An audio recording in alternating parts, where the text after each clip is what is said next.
Today is May 19th, 2022. It is a Thursday, and today's day 304 of web development. And yesterday I tried to kind of go back into practicing modals because I never actually got them. It's so hard. Not hard, it's just I didn't get it. So I tried practicing yesterday again, and I just got done with the markup. I didn't actually get to do any of the CSS stuff. And then I just wanted to kind of research while I was at school and had time, basically like the attributes that I had used last time, which was like target and etc. And then I don't know,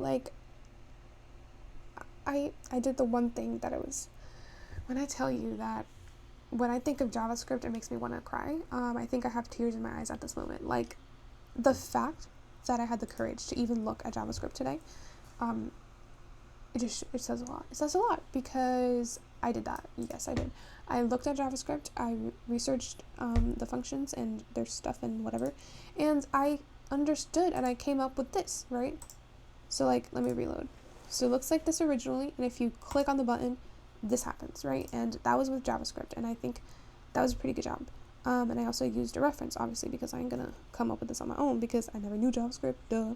So learning that, I still have to kind of actually learn what each thing does and apply it in my own way, but this is the deal.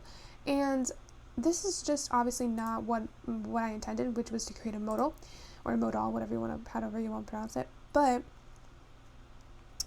it's a step in the right direction. And so that's what I did today, and that's what I'm gonna end up with today. So it's just a log. All of these are always just logs, but I guess this one is literally just a log of what I did. I'm not even showing you. I could just show you the code though.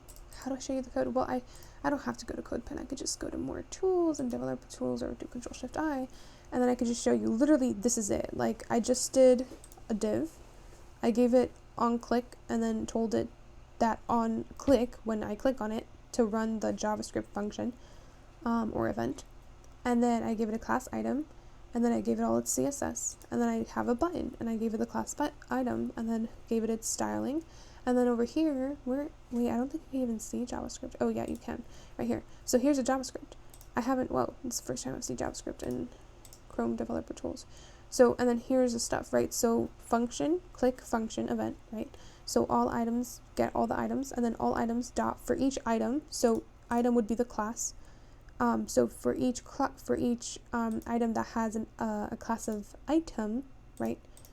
So all of these have a class of item. The only two things here, give it a border style of solid and a border width of 5 pixels when I click on it, right? And so that's what happens when I click on it. And then individually, this is the part where I got lost. What is the difference between current target and then target? And it's so weird to me. So that's what I'm going to research tomorrow. Or I can't even say tomorrow, because when I say that, sometimes I don't do it tomorrow and I do something else the next day. So I'll research when I get to it. Okay, so yeah, that's pretty much all there is today, honestly. I really need to catch up on sleep. So that's it for today. Bye.